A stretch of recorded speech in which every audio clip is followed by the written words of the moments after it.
Elle a fait une scène au café et a réprimandé le mauvais millionnaire, et la mère de celui-ci la voulait comme belle-fille. Avant de commencer l'histoire, n'oubliez pas de laisser un like et de vous abonner à la chaîne pour voir plus d'histoires comme celle-ci. Bien sûr, c'est lui. Costume rouge ridicule, cheveux gominés et une fleur à la boutonnière, murmura-t-elle pour elle-même, cachée derrière la vitrine du café chic de Park Avenue. De l'autre côté de la vitre, assis élégamment à la table près de la fenêtre, se trouvait un homme dans un costume rouge vif et une femme blonde qui riait beaucoup trop fort. Scarlett n'avait pas besoin de plus de preuves. C'était Mark, le fiancé de sa meilleure amie, Lisa. Et comme elle le soupçonnait, il la trompait en plein jour, qui plus est, dans le même café où il était censé prendre le brunch avec Lisa une semaine plus tôt. Crétin! Minable lâche, chuchota-t-elle en marchant d'un pas décidé vers l'entrée du restaurant. Scarlett n'était pas du genre à regarder l'injustice en silence. Si Lisa n'avait pas le courage d'affronter le trompeur, Scarlett en avait 3 fois plus. Et aujourd'hui, c'était le jour de la justice. Ou du moins, d'une scène mémorable. Elle entra avec détermination, ses talons résonnant sur le sol en marbre. Un serveur tenta de l'arrêter, mais elle l'esquiva comme un missile à tête chercheuse. Il était là, costume rouge, cheveux gominés, assis à table avec une élégante femme aux cheveux gris qui se tenait avec une allure royale. Scarlett s'arrêta juste devant la table, prit une profonde inspiration et cria « Mark, espèce de concombre pourri et sans gêne. Traître à 2 sous. » Toutes les têtes se tournèrent.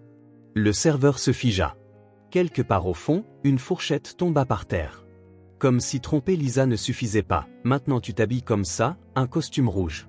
Pour qui te prends-tu? Le Père Noël de la trahison? Et vous, madame, sans vouloir vous offenser.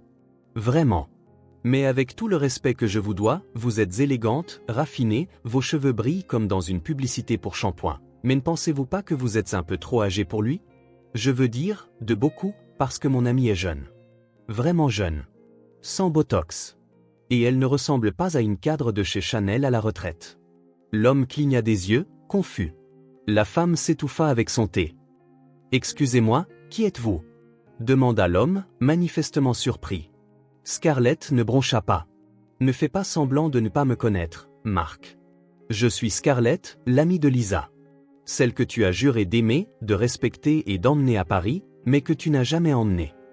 La femme gloussa. Scarlett? N'est-ce pas? Dit-elle avec un accent raffiné et une expression amusée. Ma chère, vous venez de crier sur le mauvais homme. Et quelle délicieuse méprise. Vous venez de monter dans mon estime. Attendez. Scarlett cligna des yeux. Quoi? Voici mon fils, Grant Costa, et nous ne connaissons aucune Lisa. En fait, il n'est fiancé à personne. Il est célibataire. Très célibataire, si je puis me permettre. Les yeux de Scarlett s'écarquillèrent. Son visage se vida de ses couleurs. Elle regarda de nouveau. L'homme au costume rouge avait les yeux verts, certainement pas ceux de Mark, et le nez plus fin. Les cheveux plus foncés. Oh non! Elle tourna lentement la tête vers une autre table, 2 rangs plus loin, où le vrai Mark, également en costume rouge, riait avec une femme blonde. Et quand il la vit, il s'éclipsa discrètement. Elle avait fait une scène à la mauvaise table. Oh, dit-elle, sa voix n'étant plus qu'un murmure. Eh bien, c'est un peu embarrassant. Un peu, marmonna Grant, essayant de cacher un sourire. Mais avant que Scarlett ne puisse s'enfuir ou s'enfoncer sous terre, la femme plus âgée se leva, une lueur dans les yeux. Quel est votre nom complet, ma chère? Scarlett Miller. Elle prit fermement la main de Scarlett et annonça assez fort pour que tout le monde entende. Scarlett Miller.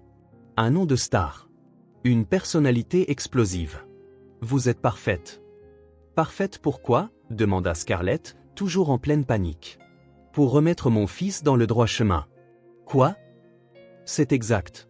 Je suis Helena Costa, la mère du concombre pourri. Je veux dire, Grant.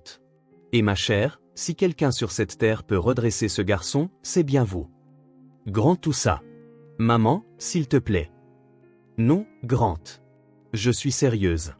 Tu t'entoures de mondaines superficielles et de lèche-bottes en costume. Et aujourd'hui, pour la première fois depuis des années, quelqu'un t'a dit la pure vérité. J'ai adoré. Scarlett cligna des yeux 3 fois. Est-ce que c'est vraiment en train d'arriver? Oui. Et dites-moi, êtes-vous célibataire? Oui, mais quoi? Parfait, dit Helena en applaudissant. Scarlett Miller, vous allez épouser mon fils. Tout le café s'étouffa. Grant s'étouffa. Scarlett s'étouffa si fort qu'elle toussa. C'est une sorte de blague, demanda-t-elle, regardant autour d'elle, s'attendant à voir une équipe de tournage cachée. Pas du tout. Je suis très sérieuse. Vous êtes exactement le genre de femme dont mon fils a besoin. Spontanée, honnête, hilarante et assez audacieuse pour crier dans un café bondé. Vous êtes pratiquement un miracle moderne.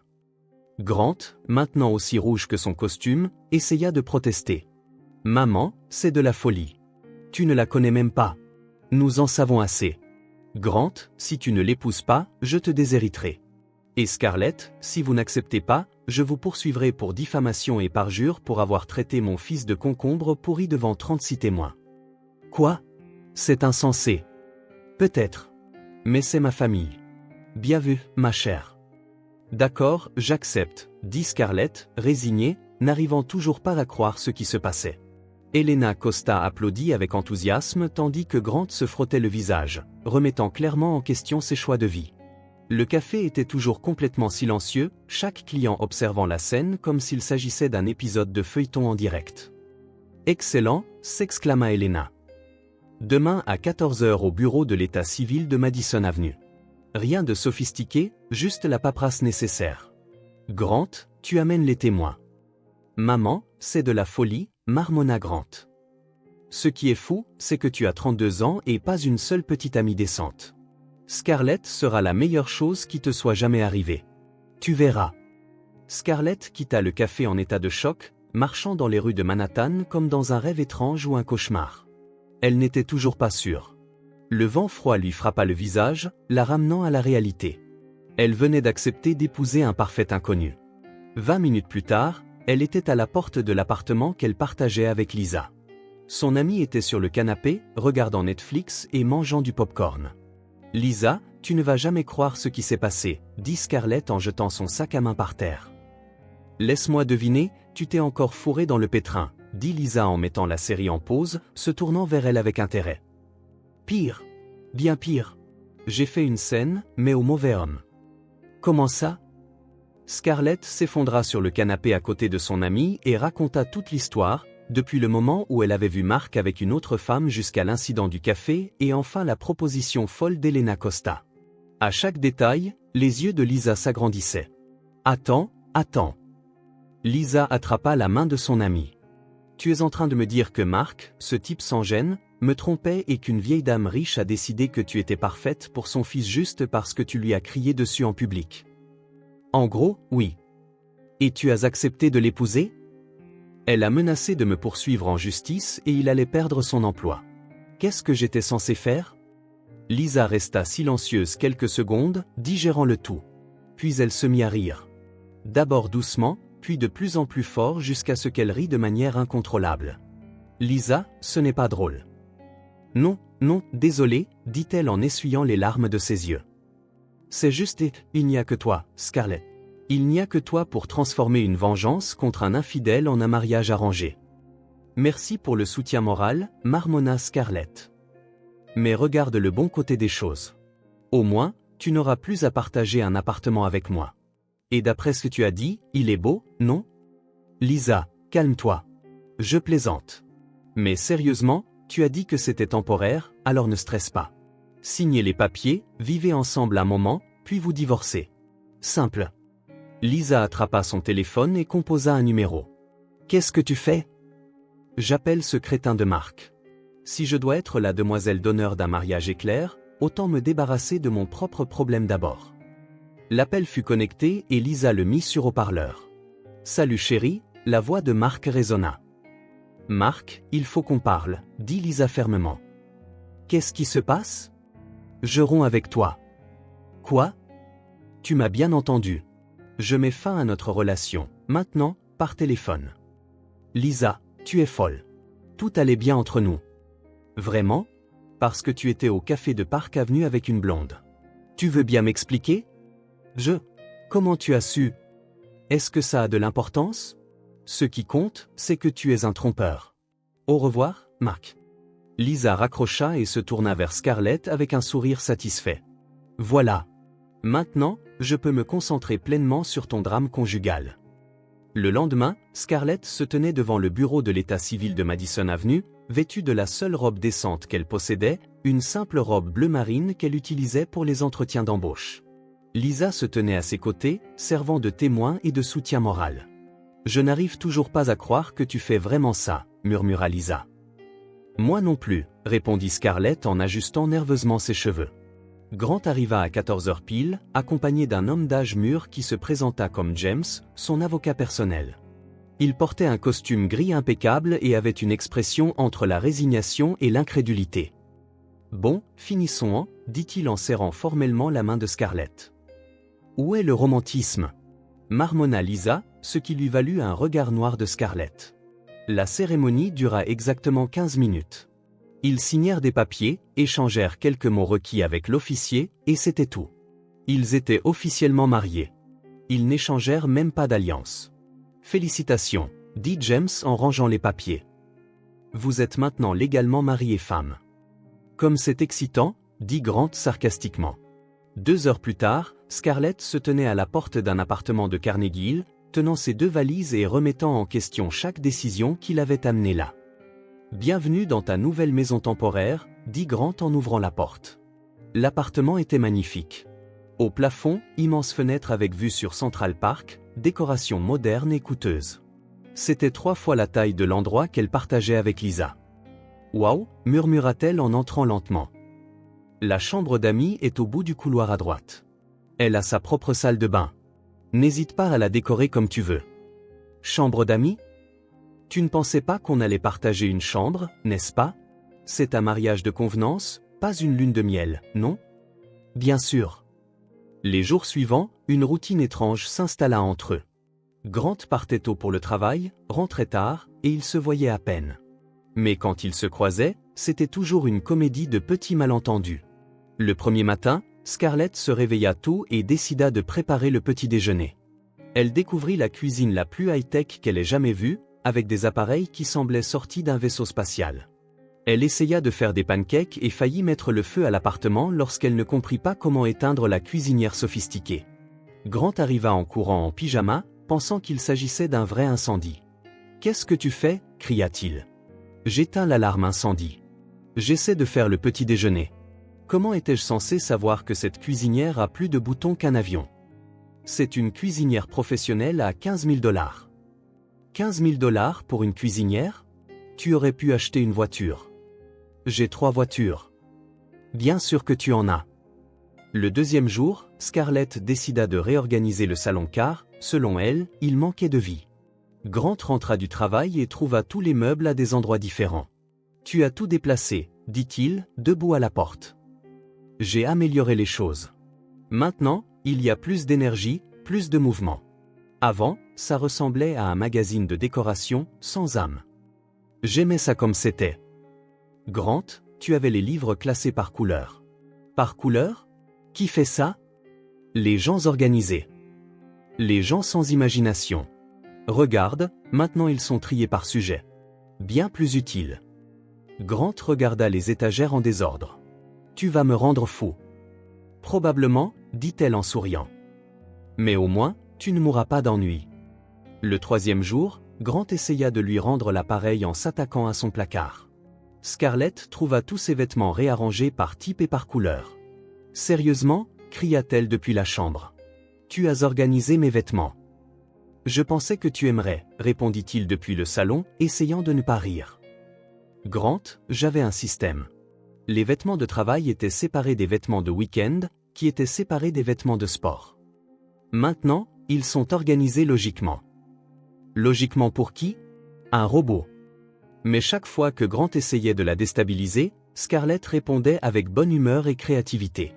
Quand il cacha la télécommande, elle découvrit qu'elle pouvait tout contrôler depuis son téléphone. Quand il remplaça le sucre par le sel, elle prépara une limonade salée et dit que c'était une nouvelle recette du Sud. Pendant ce temps, Helena Costa était occupée avec ses propres plans. Dans son élégant bureau de Manhattan, elle signait des documents importants. « Êtes-vous sûr de cela, Madame Costa » demanda son avocat Richard. « Absolument. Je veux que 20% des actions de Costa Tech soient transférées à Scarlett Miller Costa aujourd'hui. » Elle ne sait même pas que votre fils est le président de l'entreprise, n'est-ce pas? Elle le découvrira au bon moment. Et quand ce sera le cas, je veux qu'elle ait un réel pouvoir pour le soutenir ou pour le contrôler si nécessaire. Vous jouez à un jeu dangereux. Elena sourit mystérieusement. Cher Richard, je ne joue pas à des jeux. J'orchestre les destins. Les papiers furent signés, tamponnés et classés. Scarlett Miller Costa possédait désormais une part considérable de l'une des plus grandes entreprises technologiques de New York sans avoir la moindre idée que sa vie était sur le point de changer complètement. De retour à l'appartement, Scarlett et Grant étaient dans la cuisine, essayant de décider quoi commander pour le dîner. Pizza, dit Scarlett. Sushi, dit Grant en même temps. Ils se regardèrent, pour la première fois depuis le mariage, ils rirent ensemble. Pizza avec des sushis en dessert, suggéra-t-elle. Tu es folle, dit-il. Mais il souriait. Et tu commences à aimer ça, répondit-elle. Et Grant ne sut quoi dire car peut-être, juste peut-être, elle avait raison. Le lundi suivant, Scarlett retourna travailler à l'hôtel Méridien avec un étrange sentiment de normalité. Bien qu'elle se soit mariée une semaine plus tôt, sa routine professionnelle n'avait pas changé. Arriver à 8 heures, organiser des événements d'entreprise et s'assurer que tout se déroulait sans accroc dans le département de l'hospitalité.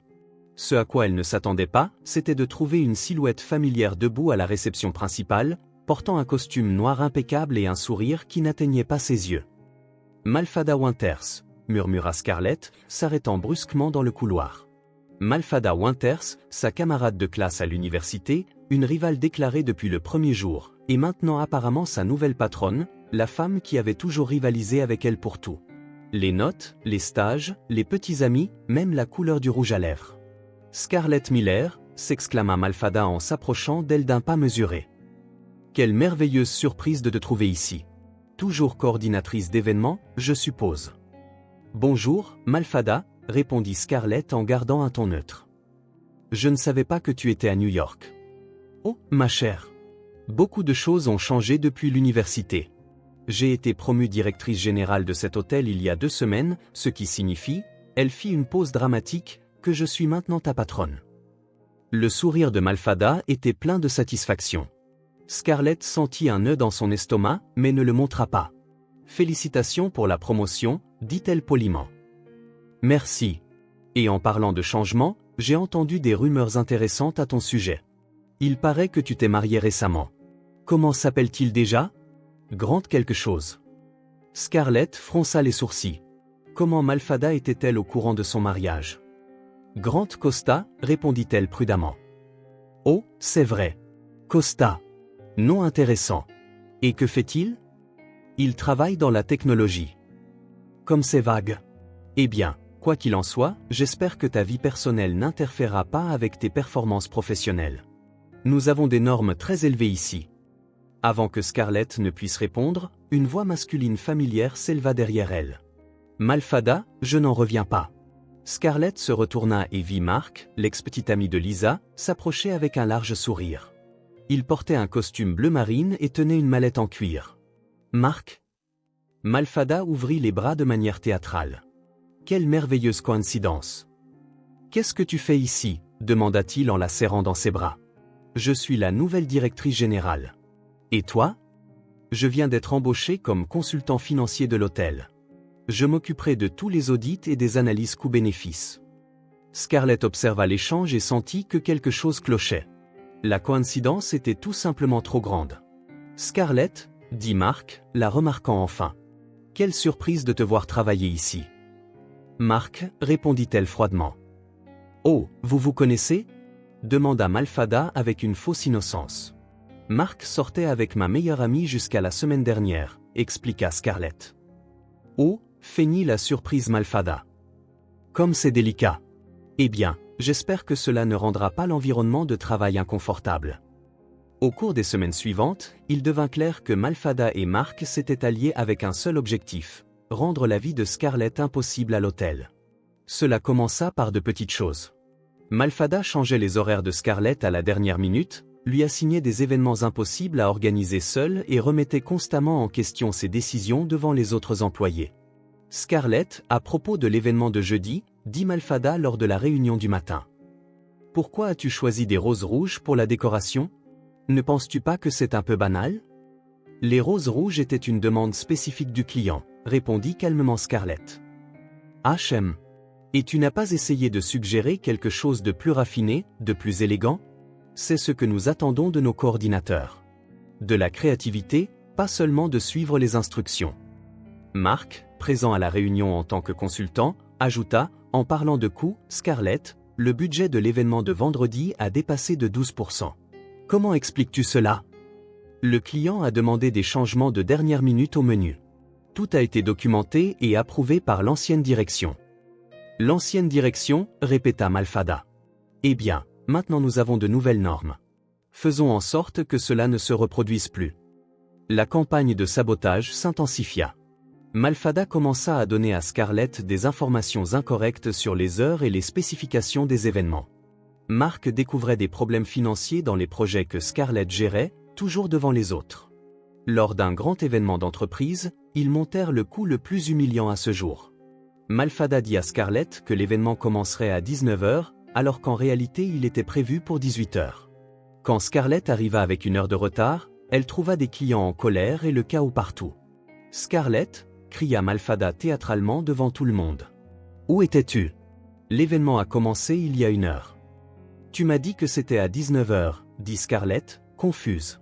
« 18h, ma chère. Ça a toujours été 18h. C'est sur le planning depuis le début. » Marc apparut, tenant une tablette. « Je peux le confirmer.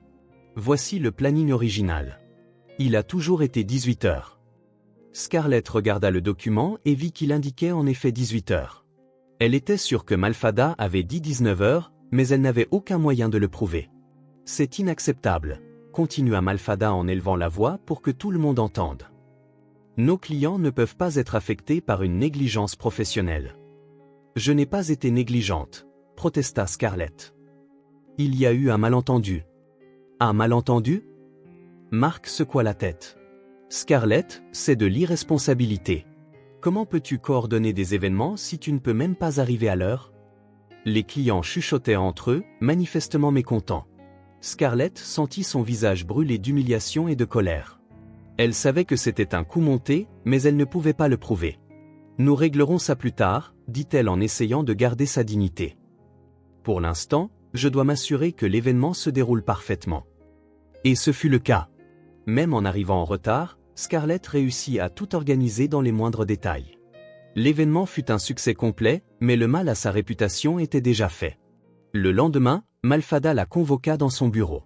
« Scarlett, nous devons parler de tes performances. » « Mes performances ont été excellentes compte tenu des circonstances. » « Des circonstances » feignit de ne pas comprendre Malfada. « Ma chère, tu es arrivée avec une heure de retard à un événement d'entreprise important. C'est impardonnable. Tu m'as dit que c'était à 19h. Suggères-tu que j'ai menti? » Malfada se leva, outré. « C'est une accusation très grave. » Marc entra dans le bureau à ce moment-là, comme si le timing avait été répété. « Désolé d'interrompre, mais je viens de recevoir une plainte formelle des clients d'hier. Ils envisagent d'annuler leurs futurs événements à l'hôtel. »« Tu vois, » dit Malfada, « tes actions ont des conséquences, Scarlett.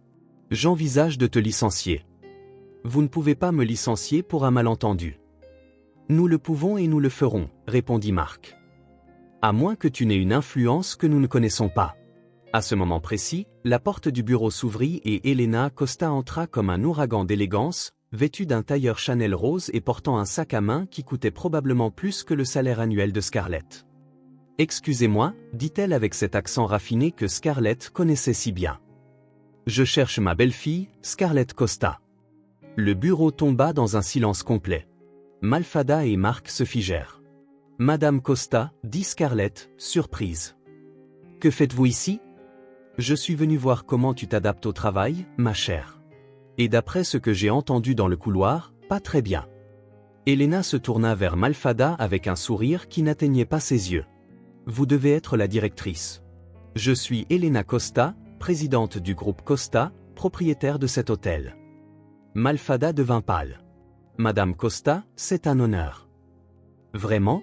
Parce que d'après ce que je viens d'entendre, vous menacez de licencier ma belle-fille pour un malentendu d'horaire. »« Non, madame. C'est juste. Marc, n'est-ce pas, Elena se tourna vers lui. L'ex-petite amie de la meilleure amie de Scarlett. Quelle intéressante coïncidence que vous travailliez ici maintenant.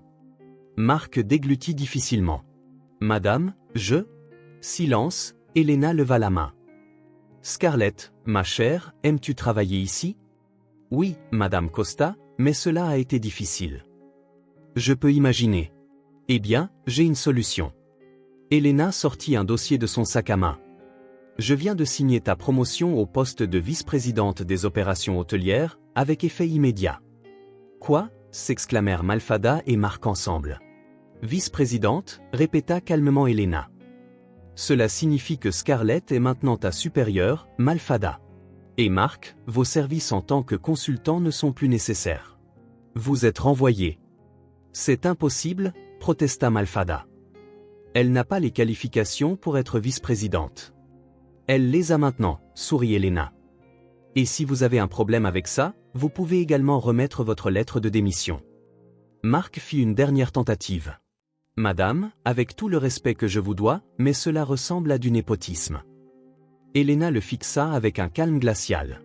Jeune homme, ma famille a bâti cet empire quand vous étiez encore en couche. Ne me dites pas comment gérer mes affaires. Elle se tourna vers Scarlett. Ma chère, ton nouveau bureau est au 12e étage. Je pense que tu auras beaucoup de travail à réorganiser les choses ici. Malfada était blanche comme un linge. Madame Costa, je m'excuse s'il y a eu un malentendu. Il n'y a pas eu de malentendu, dit Elena. Il y a eu une tentative de sabotage de ma belle-fille. Vous avez une semaine pour prouver que vous méritez de continuer à travailler sous la supervision de Scarlett. Elena embrassa Scarlett sur la joue et murmura « Bienvenue au pouvoir, ma chère. Utilise-le sagement. » Après le départ d'Elena, Scarlett regarda Malfada et Marc, qui étaient toujours sous le choc. « Eh bien, dit-elle calmement, je pense que nous avons beaucoup de travail devant nous. Malfada, j'ai besoin d'un rapport complet sur toutes les opérations de l'hôtel sur mon bureau pour demain 9h. Et Marc, tu peux commencer à faire tes cartons. » Marc quitta le bureau en silence, vaincu. Malfada resta là, essayant encore de comprendre ce qui venait de se passer. « Comment ?» murmura-t-elle. « Comment as-tu » Malfada, dit Scarlett en s'asseyant dans le fauteuil qui, quelques minutes auparavant, appartenait à sa rivale. « Tu as toujours sous-estimé les gens. Ça a toujours été ta faiblesse. » Alors que Malfada sortait du bureau, humiliée, Scarlett regarda par la fenêtre et sourit. Elle ne comprenait toujours pas tout ce qui se passait dans sa vie. Mais une chose était sûre. Elena Costa était une belle-mère qui savait prendre soin de sa famille. Et il semblait que Scarlett commençait à réaliser qu'elle avait plus d'influence qu'elle ne l'avait jamais imaginé. 3 semaines après sa promotion soudaine au poste de vice-présidente, Scarlett commençait à s'adapter à sa nouvelle réalité. Son bureau au 12e étage offrait une vue sur Central Park, un bureau en acajou qui coûtait plus cher qu'une voiture, et une assistante très efficace nommée Patricia, qui gérait son emploi du temps avec une précision militaire. Malfada, travaillant désormais sous ses ordres, était devenue l'image même du professionnalisme forcé. Elle arrivait tôt, restait tard et traitait Scarlett avec une politesse froide qui frisait le comique. Selon les rumeurs, Marc avait complètement disparu de New York, ayant soi-disant accepté un poste à Chicago. Ce jeudi-là, l'hôtel Méridien accueillait l'événement le plus important du trimestre, le gala de charité de la Fondation Hamilton, qui rassemblerait l'élite de Manhattan pour collecter des fonds pour les hôpitaux pour enfants. Scarlett supervisait personnellement chaque détail, des arrangements d'orchidées blanches au menu à 5 plats créés par le chef français le plus en vue de la ville. Vers 15h, alors qu'elle supervisait l'installation dans la grande salle de bal, Scarlett entendit des voix fortes venant du couloir de service. Elle reconnut immédiatement l'une d'entre elles. Sofia Ramirez, l'une des serveuses les plus dévouées de l'hôtel, travaillant toujours avec un sourire sincère et un œil vif pour les détails. « Ce n'est pas vrai, » dit Sofia, la voix tremblante. « Je ne ferai jamais une chose pareille. »« Les preuves sont claires, » répondit une voix masculine dure que Scarlett reconnut comme étant celle de Robert Chen, le superviseur de la restauration. « 2 bouteilles de champagne d'Homme Pérignon manquent dans le stock, et vous étiez la dernière à y avoir accès hier soir. » Scarlett s'approcha discrètement et vit Sofia, les yeux rouges, tenant un mouchoir dans ses mains tremblantes. Robert se tenait les bras croisés, l'air sévère, tandis que Malfada observait avec un intérêt à peine dissimulé. « Monsieur Chen, » dit Sofia d'une voix brisée. « Je jure sur la vie de mes enfants que je n'ai rien pris. » Vous me connaissez depuis 3 ans. Je ne volerai jamais cet hôtel. Les sentiments ne changent pas les faits, dit froidement Robert. L'inventaire était complet quand vous êtes parti, et ce matin, nous avons découvert que les bouteilles avaient disparu. Vous êtes la seule explication logique. Mais ça n'a aucun sens, protesta Sofia. Pourquoi volerais-je du champagne cher? Je ne bois même pas. Malfada intervint avec un faux sourire inquiet. Sofia, ma chère, je sais que votre situation financière a été difficile. 2 jeunes enfants, un loyer en retard. Peut-être avez-vous pensé que vendre les bouteilles pourrait aider à régler quelques problèmes. Comment connaissez-vous ma situation financière? Demanda Sofia, surprise. Je suis la directrice, Sofia. C'est mon travail de connaître mon personnel. Scarlett sentit son sang bouillir. Elle connaissait Sofia depuis 2 ans et savait qu'elle était d'une honnêteté à toute épreuve. Elle cumulait 2 emplois pour élever seule ses enfants après le départ de son mari, et elle n'avait jamais manqué un service ni été en retard. Excusez-moi, dit Scarlett en intervenant. Que se passe-t-il ici? Vice-présidente Costa, dit Robert, changeant rapidement de ton pour un ton respectueux. Nous avons affaire à un vol. Sofia Ramirez a volé 2 bouteilles de Dom Pérignon de notre stock. C'est une accusation très grave, dit calmement Scarlett. Avez-vous des preuves solides? Malfada s'avança. Les preuves circonstancielles sont claires. Sofia était la dernière dans la réserve et les bouteilles ont disparu pendant la nuit. Preuves circonstancielles, répéta Scarlett. Robert, montrez-moi exactement où ces bouteilles étaient stockées. Ils se rendirent dans la réserve climatisée du sous-sol. Robert montra une étagère dans la section des vins spéciaux. Juste là. 3e étagère. Nous avions 12 bouteilles pour l'événement de ce soir. Maintenant, nous en avons 10. Scarlett examina la zone attentivement. Sofia, dites-moi exactement ce que vous avez fait ici hier soir. Je suis venu chercher les verres en cristal pour l'événement d'aujourd'hui, dit Sofia, toujours tremblante. Ils sont gardés dans cette armoire là-bas. J'ai pris 6 boîtes, j'ai vérifié que tout était en ordre, j'ai verrouillé la réserve et je suis parti. À quelle heure? 22h30, l'équipe de nuit ne commençait pas avant 23h. Scarlett regarda l'agencement de la réserve. Quelque chose ne collait pas. Robert, qui a accès à la réserve en dehors du personnel autorisé? Seulement la direction, les superviseurs et l'équipe de nettoyage, bien sûr. L'équipe de nettoyage. Scarlett haussa un sourcil. À quelles heures travaille-t-il? De 23h à 6h du matin. Et avez-vous vérifié avec eux? Robert hésita. Eh bien, nous n'avons pas jugé cela nécessaire. Toutes les preuves pointent clairement vers Sofia.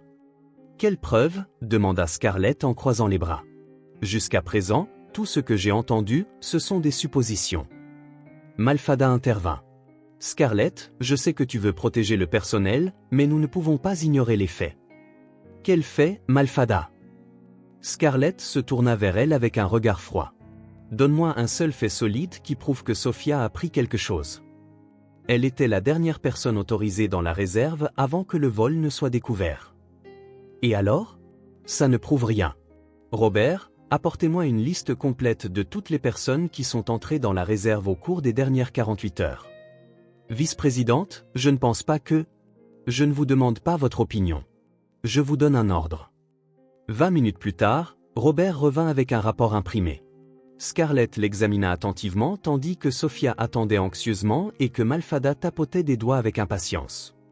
Intéressant, murmura Scarlett. Sofia est entrée à 22h30 hier soir et est sortie à 22h45. Mais regardez ici. James Mitchell de l'équipe de nettoyage est entré à 23h15 et il n'y a aucune trace de sa sortie. Ce doit être une erreur du système, dit rapidement Robert. Ou peut-être que James a oublié de pointer en sortant, ajouta Malfada. Ça arrive tout le temps. Alors parlons à James, dit Scarlett. Patricia, amenez-moi James Mitchell dans mon bureau tout de suite. 15 minutes plus tard, tout le monde était réuni dans le bureau de Scarlett. James Mitchell était un homme nerveux d'une 50aine d'années, transpirant abondamment malgré la climatisation. James, dit calmement Scarlett. Travaillez-vous dans la réserve hier soir? Oui, madame. Juste la routine de nettoyage habituelle. Et vous souvenez-vous d'avoir vu quelque chose d'inhabituel? James hésita, jetant un regard nerveux à Robert et Malfada. Non, madame. Tout semblait normal. Vous en êtes sûr? Scarlett se pencha en avant. Parce que votre badge n'a pas enregistré votre sortie. Pourquoi cela? J'ai oublié de pointer. James, depuis combien de temps travaillez-vous ici? 7 ans, madame. Et en 7 ans, combien de fois avez-vous oublié de pointer?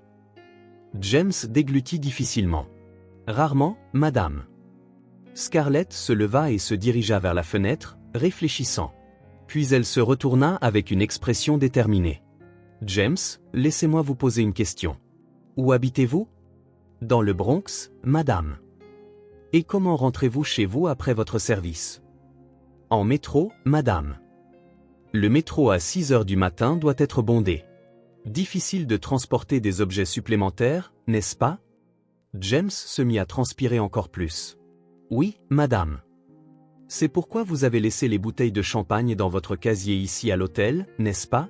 Pour pouvoir revenir les chercher plus tard, quand il y aurait moins de monde. Le silence tomba sur la pièce. James baissa les yeux, vaincu. Comment avez-vous deviné? Murmura-t-il. Simple logique, dit Scarlett. Sophia ne boit pas. Elle a 2 jeunes enfants et une réputation impeccable.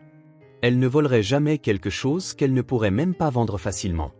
Vous, par contre, avez un accès illimité à la réserve pendant la nuit, quand personne n'est là. Robert était sans voix. James, est-ce vrai? J'ai besoin de l'argent, admit James en s'effondrant.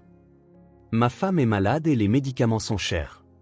Où sont les bouteilles? Demanda Scarlett, non sans compassion. Dans mon casier, dans le vestiaire du personnel.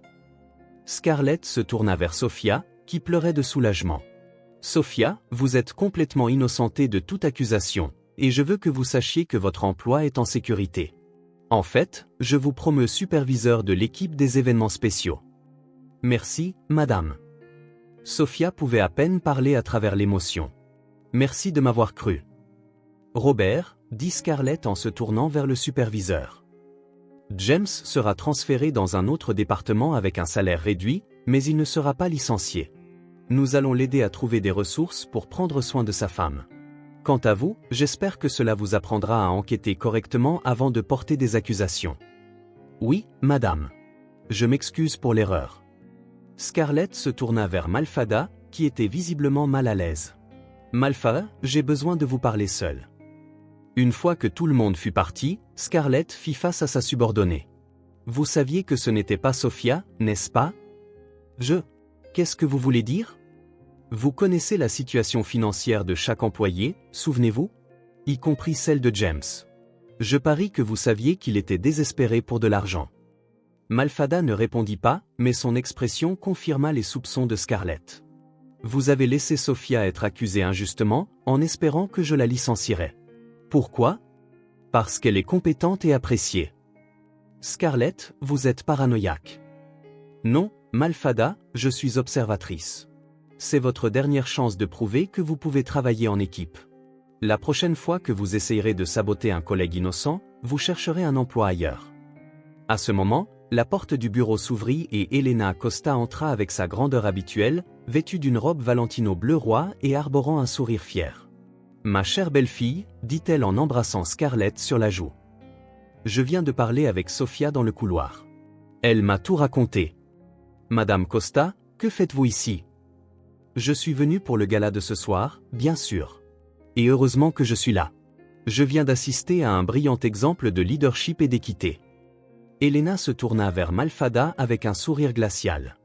Malfada, n'est-ce pas? J'ai beaucoup entendu parler de vous. Madame Costa, c'est un honneur. Vraiment, la coupa Elena. Parce que d'après ce que j'ai vu, vous semblez avoir une tendance à créer des problèmes inutiles. Madame, j'étais juste? Silence. Elena leva gracieusement la main. Scarlett, ma chère, vous avez géré cette situation à la perfection. Intelligence, compassion et fermeté. Exactement les qualités que nous attendons de notre famille. Elena ouvrit son sac Hermès et en sortit une enveloppe scellée. C'est pour vous. Un petit gage d'appréciation pour votre travail exceptionnel.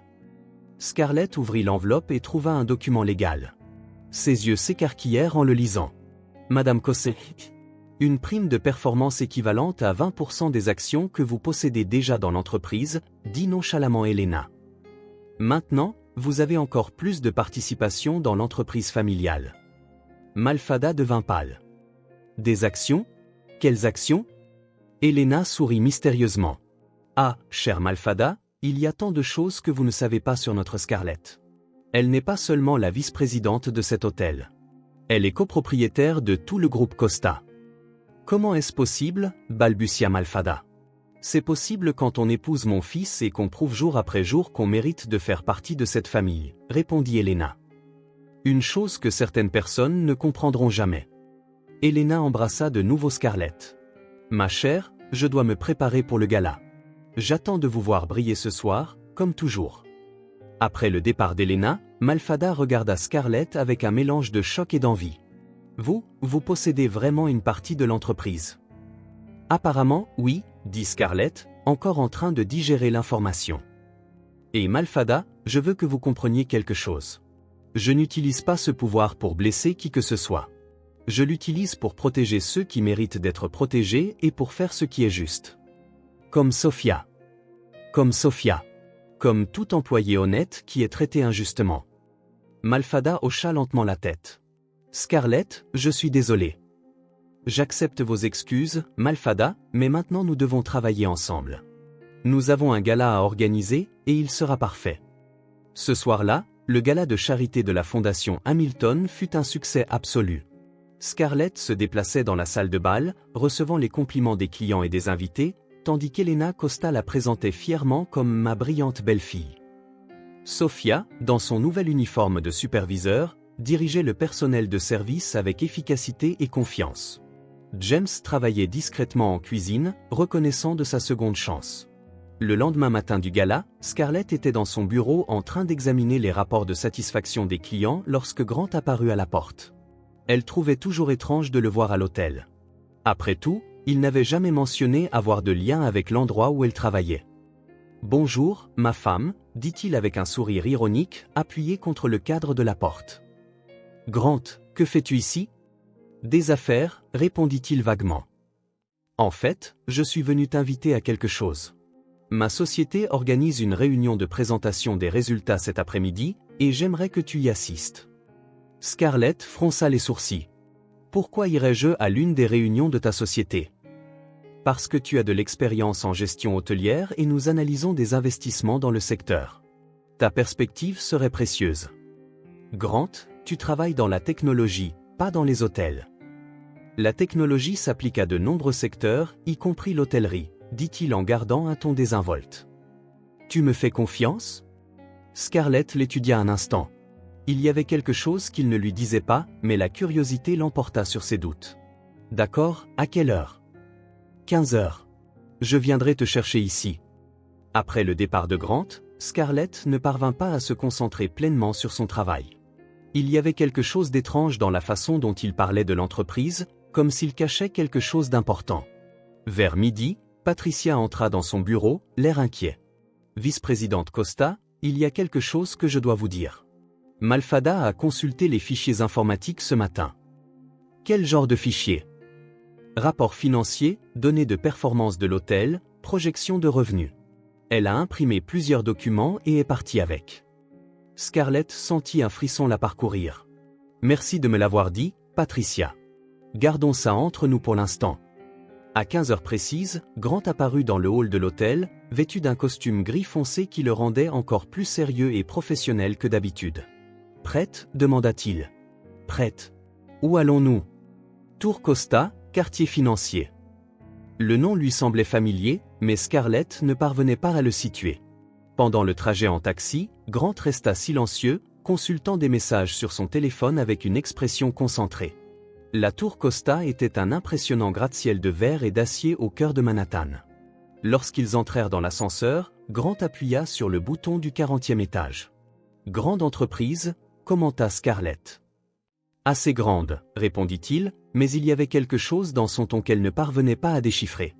Lorsque les portes de l'ascenseur s'ouvrirent, Scarlett se retrouva dans un couloir élégant avec des murs en verre révélant une grande salle de conférence. Au moins 20 personnes étaient déjà assises autour d'une table de la taille d'un petit appartement. Grant, chuchota-t-elle. Ça ne ressemble pas à une réunion d'investissement informelle. Avant qu'il ne puisse répondre, une réceptionniste s'approcha d'eux. Monsieur Costa, tout le monde attend. Scarlett s'arrêta net. Monsieur Costa? Grant, qu'est-ce qui se passe ici? Je t'expliquerai plus tard, dit-il en la guidant dans la salle. Fais-moi juste confiance pour l'instant. La réunion commença par des présentations formelles. Scarlett fut présentée comme consultante spéciale en gestion hôtelière, mais il était clair que sa présence suscitait la curiosité parmi les dirigeants présents. Tout semblait routinier jusqu'à ce que le directeur financier, un homme chauve nommé Richardson, annonce « Nous avons quelques inquiétudes concernant les performances de l'hôtel Méridien au dernier trimestre. » Scarlett se redressa sur son siège. C'était son domaine. « Quel genre d'inquiétude ?» demanda Grant. Richardson ouvrit un dossier et commença à lire. Selon les documents que nous avons reçus, il y a eu une baisse de 15% de la satisfaction client, une augmentation de 20% des coûts d'exploitation et au moins 3 incidents graves de mauvaise conduite de la part de la direction. Scarlett sentit le sang quitter son visage. Elle connaissait ces chiffres et ils étaient tous faux. « Excusez-moi, dit-elle en levant la main. Puis-je voir ces documents ?» Richardson hésita et regarda Grant, qui hocha la tête. Scarlett parcourut rapidement les pages et sentit sa colère monter. Les données avaient été délibérément manipulées. Les chiffres étaient changés, les dates modifiées, des rapports entiers fabriqués. « Ces documents sont faux, » dit-elle calmement. Un murmure se propagea dans la salle. Richardson parut offensé. « Mademoiselle Costa, c'est une accusation très grave. »« Oui, en effet, » acquiesça Scarlett en se levant. « Et je peux le prouver. » Elle se dirigea vers le tableau blanc sur le mur et prit un marqueur. Premièrement, parlons de la satisfaction client. Selon nos vrais dossiers, auxquels je peux accéder en temps réel via le système de l'hôtel. Elle sortit son téléphone et ouvrit la plateforme de l'hôtel. Notre score de satisfaction a atteint 93% ce trimestre. Elle écrivit les chiffres au tableau. Deuxièmement, les coûts d'exploitation. Oui, ils ont augmenté, mais seulement de 5% en raison d'investissements dans des améliorations qui ont conduit à cette augmentation de la satisfaction client. Scarlett continua de présenter des données réelles, contrant chaque fausse affirmation des documents. Sa présentation était claire, logique et impossible à contester. Et concernant les incidents de mauvaise conduite, dit-elle en se tournant vers Richardson. J'aimerais savoir d'où vient cette information, étant donné qu'il n'y a eu aucun incident signalé le trimestre dernier. La salle devint complètement silencieuse. Grant observait avec un mélange de fierté et d'amusement. D'ailleurs, ajouta Scarlett, pour lever tout doute sur ma capacité à interpréter ces données, je peux vous présenter le même rapport en anglais, en espagnol et en français. Elle se tourna vers le tableau blanc et commença à écrire couramment dans les 3 langues, traduisant chaque point clé de sa présentation. Les cadres la regardaient, visiblement impressionnés. Et pour, dit-elle en écrivant rapidement, les prestations et services. Quand elle eut terminé, elle se tourna vers la salle avec une expression calme. Maintenant, j'aimerais vraiment savoir qui a fourni ces faux documents et pourquoi. Richardson semblait visiblement mal à l'aise. J'ai reçu ces rapports d'une source externe qui s'est identifiée comme la directrice de l'hôtel. Son nom, demanda froidement Scarlett. Malfada Winters. Scarlett hocha la tête, sans surprise. Et j'imagine que la même source a suggéré que je n'étais pas la bonne personne pour assister à cette réunion. Eh bien, oui, elle a dit que vous n'aviez pas les qualifications requises pour... Pourquoi? Scarlett croisa les bras. Pour gérer un hôtel avec un taux de satisfaction de 93%, pour organiser des événements qui génèrent des millions de revenus, ou pour présenter des données précises en 3 langues. Grant se leva lentement, et pour la première fois depuis leur entrée dans la pièce, il adopta une présence que Scarlett ne lui avait jamais vue, autoritaire, confiant, clairement quelqu'un habitué à commander. « Mesdames et messieurs, dit-il fermement, j'aimerais clarifier quelques points. Premièrement, Scarlett Costa n'est pas seulement une consultante. Elle est la vice-présidente de l'hôtel Méridien et ma femme. » Des murmures remplirent la pièce. Deuxièmement, quiconque essaiera de saboter sa réputation ou de remettre en question sa compétence aura affaire directement à moi. Et troisièmement, il fit une pause pour les faits, j'espère qu'aujourd'hui a clairement montré le niveau d'excellence que nous attendons de notre équipe. Richardson était blême. Monsieur Costa, je ne savais pas quelle était votre femme. Vous le savez maintenant, dit sèchement Grant. Et j'espère que cela mettra fin à tout doute sur ses qualifications. Après la réunion, dans l'ascenseur qui descendait, Scarlett se tourna enfin vers Grant. D'accord, maintenant tu vas m'expliquer ce que c'était que tout ça. Grant sourit, visiblement plus détendu. C'était toi qui prouvais à quel point tu es brillante. Grant, ils t'ont appelé Monsieur Costa. C'est Costa Tech, n'est-ce pas? C'est exact. Et tu es? Je suis le président de l'entreprise. Scarlett s'appuya contre le mur de l'ascenseur, essayant de digérer. Tu es le président de l'entreprise qui possède l'hôtel où je travaille. Techniquement, ma mère est la présidente du conseil d'administration. Je m'occupe juste des opérations quotidiennes. Grant, pourquoi ne m'as-tu rien dit? Parce que je voulais que tu brilles par toi-même, ce que tu as fait aujourd'hui. Les portes de l'ascenseur s'ouvrirent au rez-de-chaussée, mais Scarlett ne bougea pas. Est-ce que Malfada savait que tu me testais? Non. Elle a vraiment essayé de te saboter en envoyant ses faux rapports. Elle pensait te nuire et me rendre service en même temps. Scarlett secoua la tête, encore en train d'assimiler le tout. Ta famille est plus compliquée que je ne le pensais. Attends de rencontrer mon père, dit Grant avec un sourire. Mais aujourd'hui, tu as été incroyable. 3 langues, Scarlett. Vraiment? École de gestion hôtelière. Les compétences linguistiques sont requises. Eh bien, tu as impressionné toute la salle, y compris moi. En sortant du bâtiment, Scarlett leva les yeux et vit la tour Costa s'élever majestueusement contre le ciel de New York. Donc, je suis en fait marié au président de l'une des plus grandes entreprises de la ville. Techniquement, oui. Et Malfada a essayé de me saboter sans se rendre compte qu'elle essayait de faire tomber la femme de son propre patron. Oui. Scarlett se mit à rire, d'abord doucement, puis de plus en plus fort. Quoi? Demanda Grant, perplexe. C'est juste, pauvre Malfada. Elle n'a vraiment aucune idée de ce dans quoi elle s'est embarquée, n'est-ce pas? Grant sourit aussi. Aucune. Mais toi, si. Et pour la première fois depuis leur mariage arrangé, Scarlett regarda Grant et pensa que peut-être, juste peut-être, être mariée à lui n'était pas la pire chose qui lui soit jamais arrivée. Sur le chemin du retour, ils parlèrent plus en 30 minutes qu'ils ne l'avaient fait pendant toutes les semaines précédentes. Alors, dit Scarlett, encore en train de tout assimiler. Ta mère a vraiment arrangé notre mariage en sachant exactement qui tu étais et où je travaillais. Connaissant ma mère, elle a probablement enquêté sur toute ta vie avant notre mariage, répondit Grant en riant. Elena Costa ne fait rien au hasard. Ça explique beaucoup de choses, comme le fait qu'elle savait que je travaillais au Méridien et ma situation financière. Grant hocha la tête et sourit. Ils restèrent assis en silence quelques minutes, regardant la ville défiler. Finalement, Grant se tourna vers elle. Scarlett, je peux te poser une question? Bien sûr. Regrettes-tu d'avoir dit oui pour m'épouser? Elle réfléchit attentivement avant de répondre. Honnêtement, au début, oui. Je pensais que vous étiez tous complètement fous. Mais maintenant, je ne sais pas. Ça a été intéressant. Intéressant? C'est une façon polie de dire chaotique, imprévisible et étrangement amusant. Grant rit. C'est la meilleure description de ma famille que j'ai jamais entendue.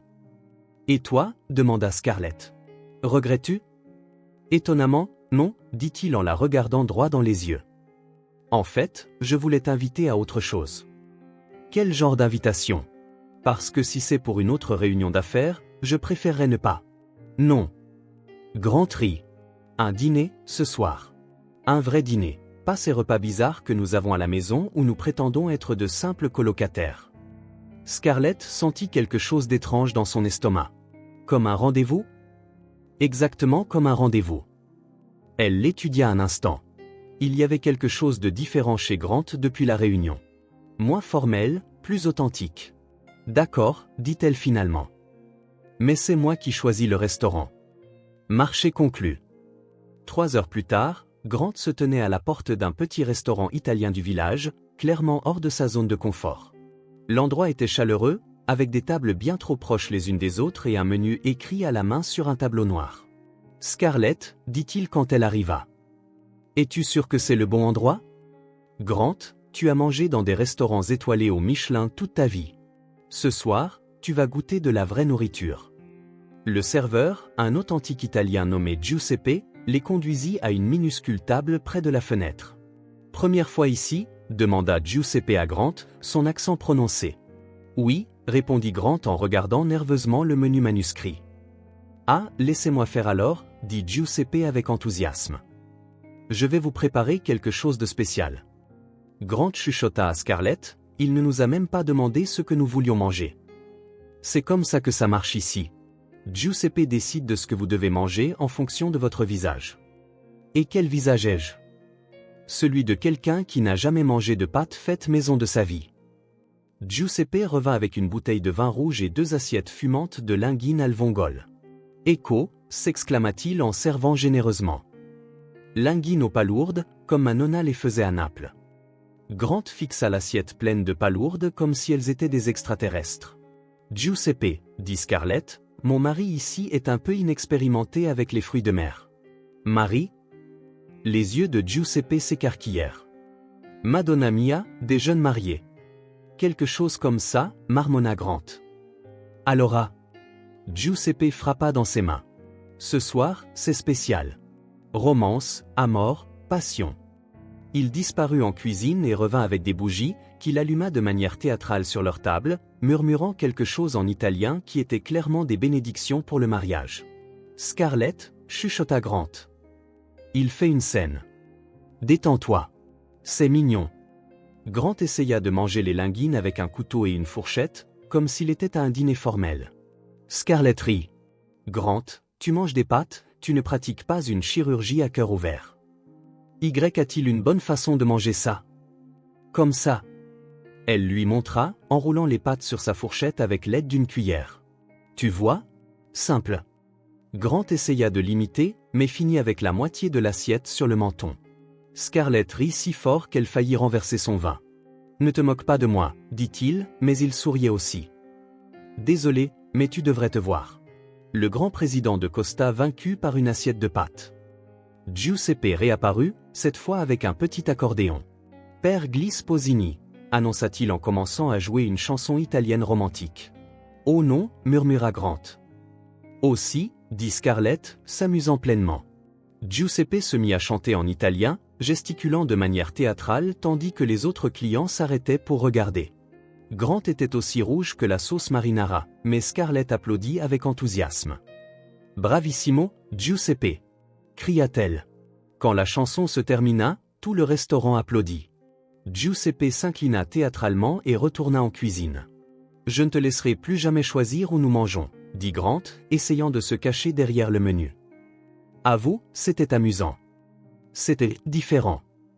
Grant, quand as-tu fait quelque chose de spontané pour la dernière fois? Quelque chose qui n'était pas sur ton agenda? Il réfléchit un instant. Honnêtement, je ne me souviens pas. C'est triste. C'est pratique. C'est ennuyeux. Grant la regarda dans les yeux. Tu me trouves ennuyeux? Je le pensais, dit-elle en souriant. Mais tu t'améliores. Après le dîner, ils marchèrent dans les rues du village. La nuit était fraîche, et Scarlett resserra son manteau.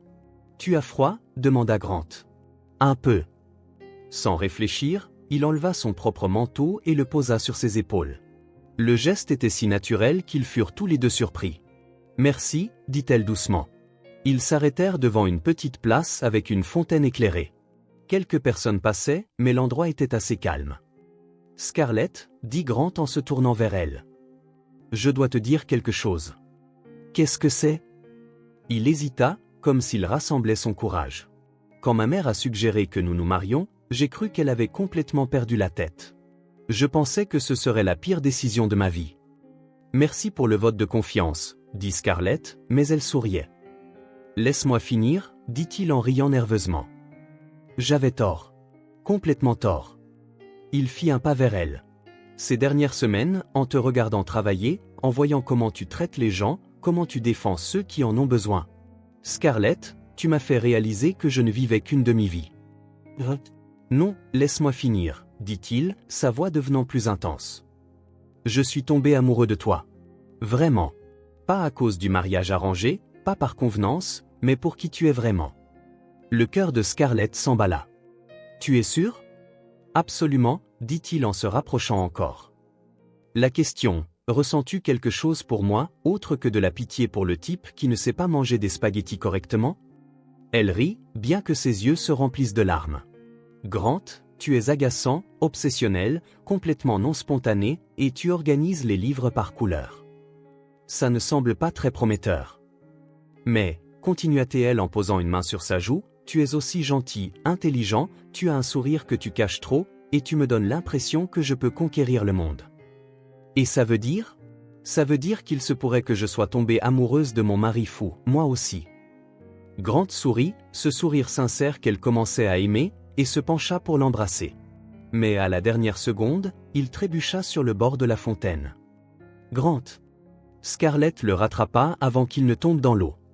Parfait, dit-il en riant de lui-même. Le moment le plus romantique de ma vie, et je manque de tomber dans une fontaine. Idiot, dit-elle affectueusement en le serrant contre elle. Cette fois, quand il l'embrassa, il n'y eut pas de faux pas. Le baiser commença doucement, hésitant, comme s'il s'habituait encore à l'idée que c'était réel. Puis il s'approfondit, et Scarlett sentit que le monde entier s'était arrêté autour d'eux. Quand ils se séparèrent enfin, ils étaient tous les deux à bout de souffle. « Oh, chuchota-t-elle. C'est une bonne réaction, dit-il en souriant.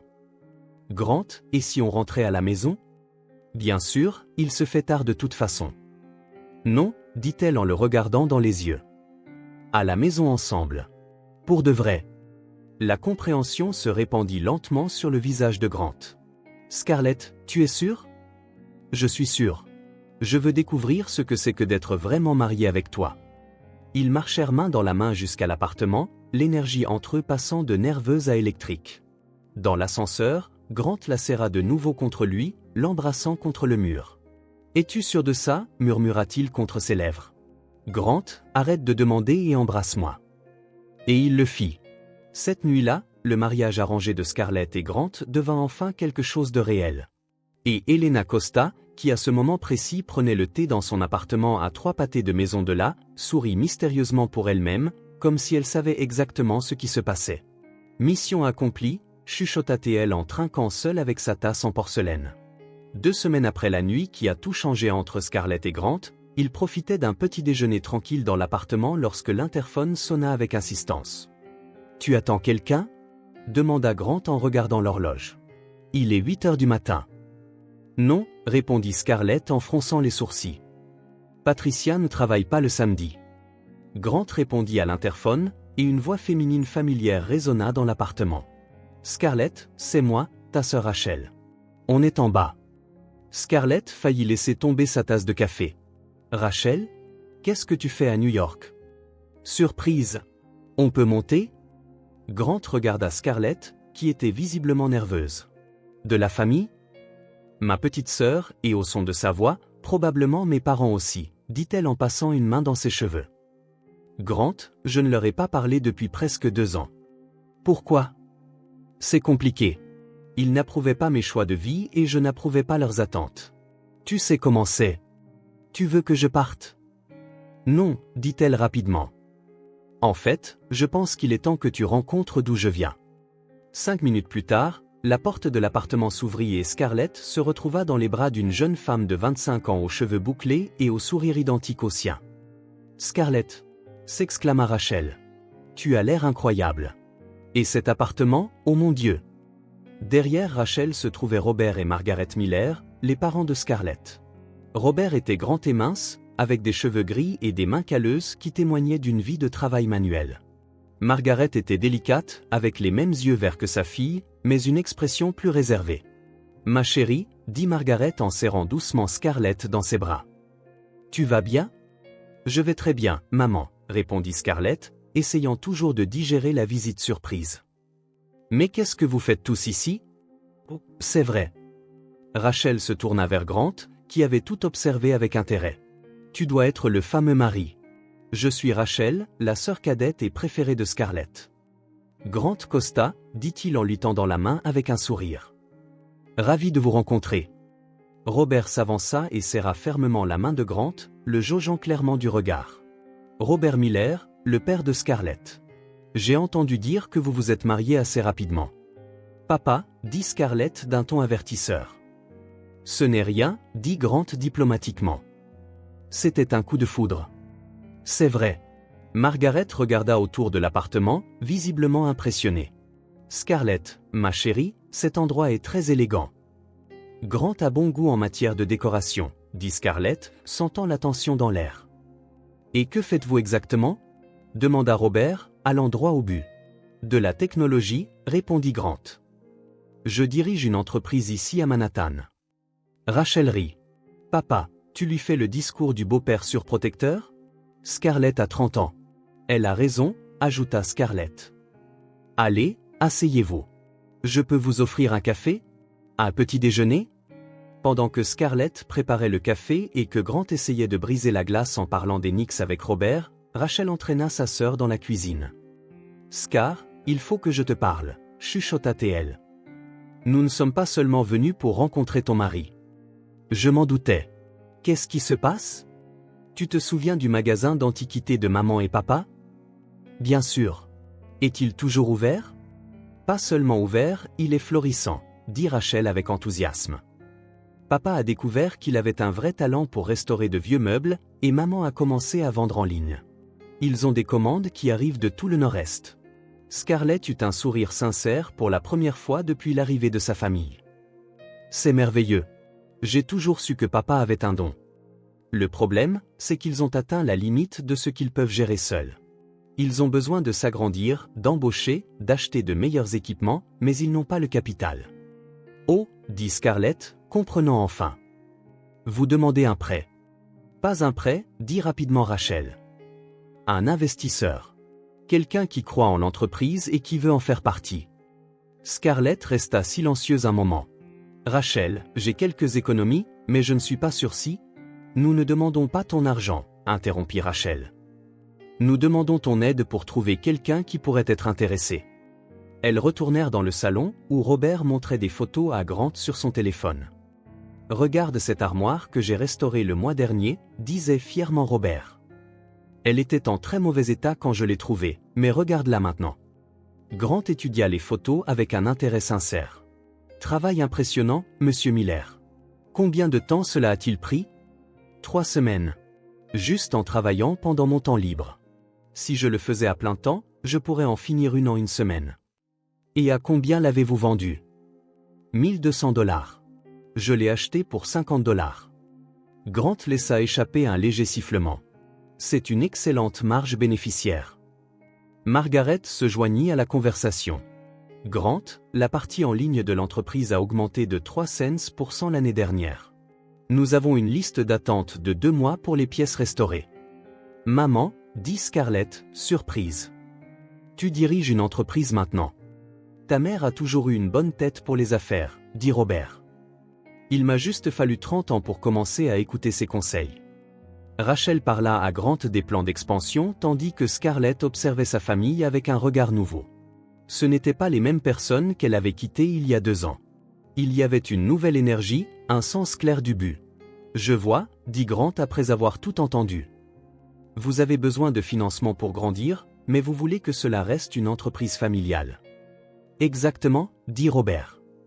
Nous ne cherchons pas à vendre notre âme, juste à ouvrir plus d'opportunités. Grant se leva et se dirigea vers la fenêtre, pensif. Scarlett le connaissait assez bien maintenant pour voir qu'il élaborait quelque chose dans sa tête. Monsieur et Madame Miller, dit-il finalement, que diriez-vous si je vous faisais une offre? Grant, dit Scarlett, nerveuse. Tu n'es pas obligé. Laisse-moi finir, dit-il en lui souriant. Vous avez besoin d'un investissement. J'ai besoin de diversifier certains actifs. Que diriez-vous d'un vrai partenariat? Robert haussa un sourcil. Quel genre de partenariat? Costatech investit 200 000 $ pour aider à développer votre entreprise. Vous conservez 70% de la propriété et nous prenons 30%. En plus de l'argent, nous fournirons des conseils technologiques pour améliorer vos ventes en ligne et votre logistique. La pièce devint complètement silencieuse. Margaret tenait la main de Robert. 200 000 $, murmura Robert. Mon garçon, c'est 10 fois plus que ce que nous pensions avoir besoin.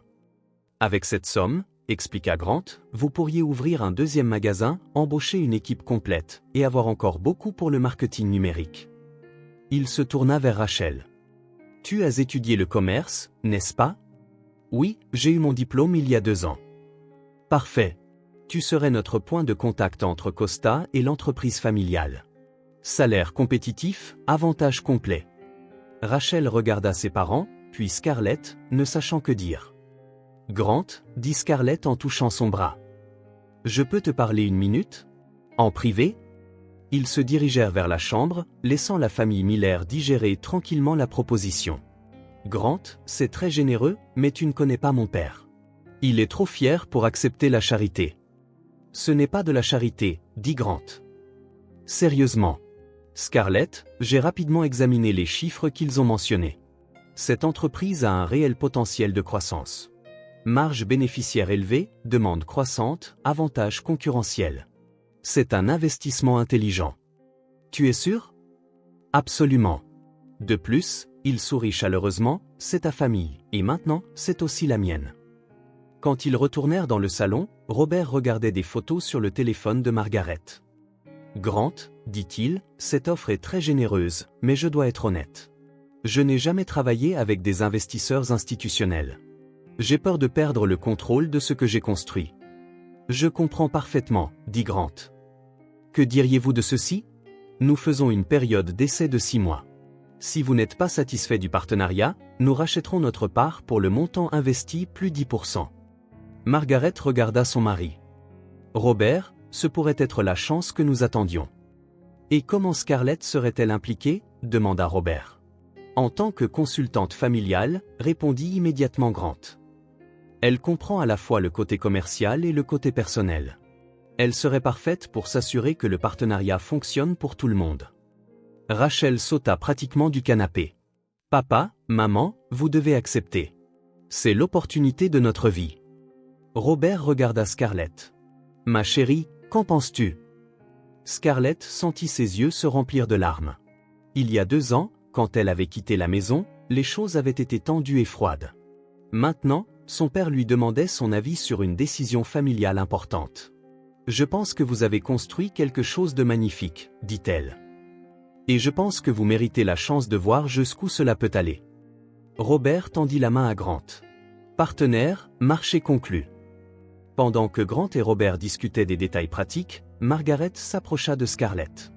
Ma chérie, je veux m'excuser pour la façon dont les choses se sont passées quand tu es partie. Maman? Non, laisse-moi le dire. Tu as eu raison de suivre tes propres rêves. Et regarde ce que tu as accompli. Elle regarda autour de l'appartement, puis Grant. Je suis fier de toi. Scarlett serra sa mère dans ses bras, sentant comme si un poids qu'elle portait depuis des années avait enfin été levé. Tu m'as manqué aussi, murmura-t-elle. Rachel se joignit à l'étreinte. La famille Miller réunie, et maintenant avec un partenaire milliardaire. Milliardaire? Demanda Scarlett en regardant Grant. Elle exagère, dit Grant en rougissant légèrement. Je suis juste très aisé. Robert rit. Mon garçon, peu importe combien d'argent tu as. Ce qui compte, c'est que tu rendes ma fille heureuse, et à en juger par son sourire, tu fais du bon travail. Cet après-midi-là, alors que la famille Miller explorait Manhattan avec Grant comme guide touristique personnel, Scarlett réalisa que sa vie avait complètement changé. Non seulement elle avait trouvé l'amour là où elle s'y attendait le moins, mais elle avait aussi renoué avec sa famille. Et pour la première fois depuis longtemps, l'avenir semblait rempli de possibilités infinies.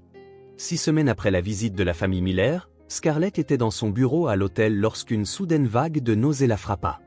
Elle se précipita dans la salle de bain privée, se tenant la bouche, et quand elle revint, Patricia la regardait avec inquiétude. « Vice-présidente Costa, vous allez bien?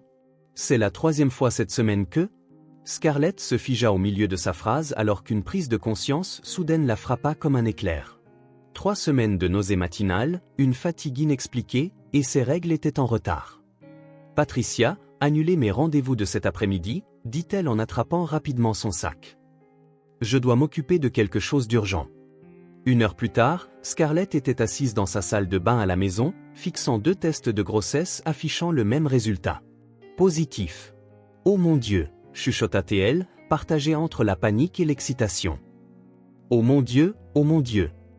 Elle entendit la porte d'entrée s'ouvrir et la voix de Grant résonna dans l'appartement. Scarlett, je suis rentrée. Patricia m'a appelé pour me dire que tu étais partie plus tôt. Je suis là, cria-t-elle, toujours sous le choc. Grant apparut à la porte de la chambre. Tu vas bien? Patricia a dit que tu ne te sentais pas. Il s'arrêta en voyant son expression et les tests dans sa main. Scarlett, sont-ils positifs, dit-elle, sa voix à peine un murmure. Grant, je suis enceinte. Le silence dura exactement 3 secondes avant que Grant ne traverse la pièce en 2 enjambées, ne prenne Scarlett dans ses bras et ne la fasse tourner dans la maison. Vraiment, cria-t-il en riant. Vraiment? Grant, pose-moi. J'ai la nausée. Il la déposa doucement sur le canapé, s'agenouilla devant elle et lui prit les mains. Comment te sens-tu? Es-tu heureuse? Effrayée? Devrions-nous appeler un médecin? Planifier des tests? Grant, respire, dit-elle en riant de son excitation. Je suis heureuse. Effrayée aussi, mais heureuse. Nous allons avoir un bébé, dit-il comme s'il testait les mots. Un bébé, Scarlett. Nous allons avoir un bébé, répéta-t-elle. Et cette fois, elle pouvait en ressentir toute la joie sans crainte. Grant l'embrassa doucement. Je t'aime tellement. Je t'aime aussi. La semaine suivante, ils l'annoncèrent à Helena, qui réagit comme si elle venait de gagner à la loterie. Elle pleura, cria et commença immédiatement à planifier comment transformer l'une des pièces supplémentaires en une chambre d'enfant digne d'un roi. Ce fut aussi la semaine où Melissa Hawthorne entra dans leur vie. Scarlett déjeunait avec Grant dans un restaurant près de la tour Costa lorsqu'une femme élégante s'approcha de leur table. Elle était grande, blonde, vêtue d'une robe de créateur qui coûtait probablement plus que ce que la plupart des gens gagnent en un mois. Grant Costa, dit-elle avec un sourire éclatant. Quelle merveilleuse coïncidence de vous croiser ici. Grant leva les yeux, ne la reconnaissant manifestement pas au premier abord. Désolé, vous êtes? Melissa Hawthorne, de Hawthorne Industries. Nous nous sommes rencontrés à l'événement de charité du Country Club le mois dernier. C'est vrai, Melissa. Voici ma femme, Scarlett. Le sourire de Melissa vacilla une seconde. Femme? Je ne savais pas que tu t'étais mariée. Récemment, dit Grant en prenant la main de Scarlett par-dessus la table. Comme c'est intéressant, dit rapidement Melissa, se reprenant. Eh bien, je ne veux pas interrompre, mais Grant, j'aimerais beaucoup vous parler de certaines opportunités d'affaires. Que diriez-vous de programmer un déjeuner? Vous pouvez contacter mon assistante, dit poliment Grant. Elle gère tous mes rendez-vous professionnels. Après le départ de Melissa, Scarlett haussa un sourcil. Qui était-ce? La fille du propriétaire de Hawthorne Industries, l'une des plus grandes sociétés d'investissement de la côte est. Et elle semblait intéressée par plus que des affaires. Grant rit.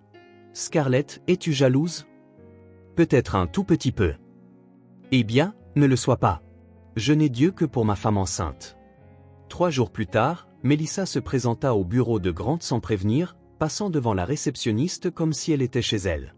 Grant, dit-elle en entrant dans son bureau. Nous devons parler. Melissa, vous auriez dû prendre rendez-vous. Cela ne peut pas attendre, dit-elle en s'asseyant dans le fauteuil en face de son bureau. Grant, je vais être direct.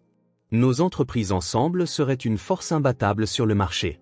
Une fusion au sein Costa dominerait 3 industries. Merci pour l'offre, mais Costa n'est pas intéressé par une fusion pour le moment. Et si je disais qu'il y a plus que des affaires en jeu?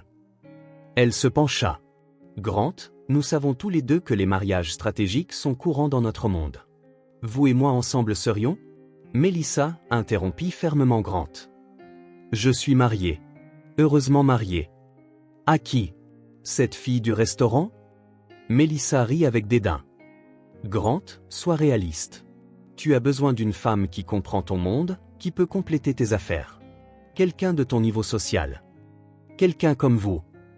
Exactement comme moi. Grant se leva. Melissa, laissez-moi être très clair. J'aime ma femme.